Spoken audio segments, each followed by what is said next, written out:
अपने सब सुन रहा छी अपन घिरारू आवाज धर्मेंद्र निर्मलिया के प्रेजेंटेड बाय यशराज रिकॉर्ड। किया ने माने रीत प्रीत के अही संसार में किया ने चाहिए दो दिल के मिलन प्रेम आ प्यार में प्यार के केकरो इंतजार किया हुए छे प्यार के केकरो इंतजार किया हुए छे प्यार अपराध छे त प्यार किया हुए छे प्यार किया म्यूजिक बाय डीजे गुड्डू राज। धरती गगन सूरज चांद कोना रहते धरती गगन सूरज चांद कोना रहते हमारा बिना हमर जान कोना रहते हमारा बिना हमर जान कोना रहते बिरह के अग्नि में तान कोना सहते बिरह के अग्नि में तान कोना सहते हमारा बिना हमर जान कोना रहते हमारा बिना हमर जान कोना रहते। जखन भगवान इश्क के पन्ने है हमरा बुझाइए भगवानो इश्क के आजमेने हेते हमर की औकात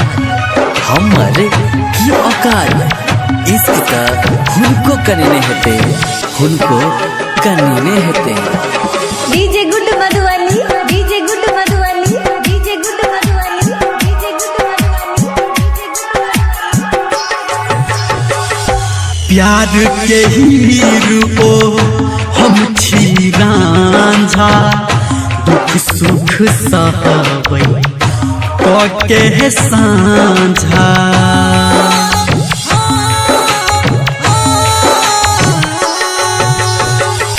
प्यार के हीरो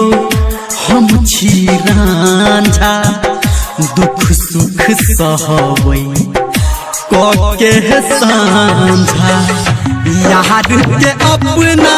ओ आन कोना कहते यार के अपना ओ आन कोना कहते हमारा बिना हमर जान कोना रहते हमारा बिना हमर जान कोना रहते। वक्त और प्यार दोनों जिंदगी में खास भी छे वक्त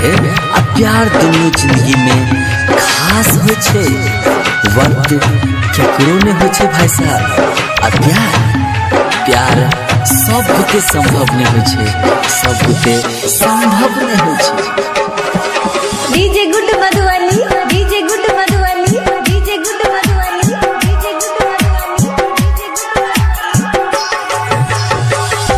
दुनिया के रीत बड़का भारी प्रेम के नाम पे पढ़ैया गारी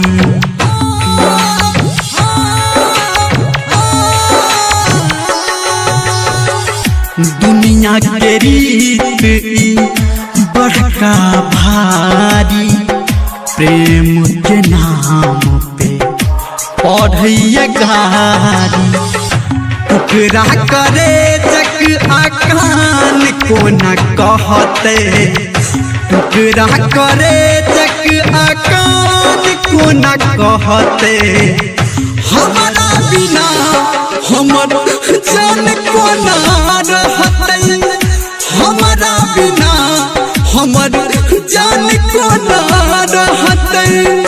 धरती गगन सूरज चांद कोना रहते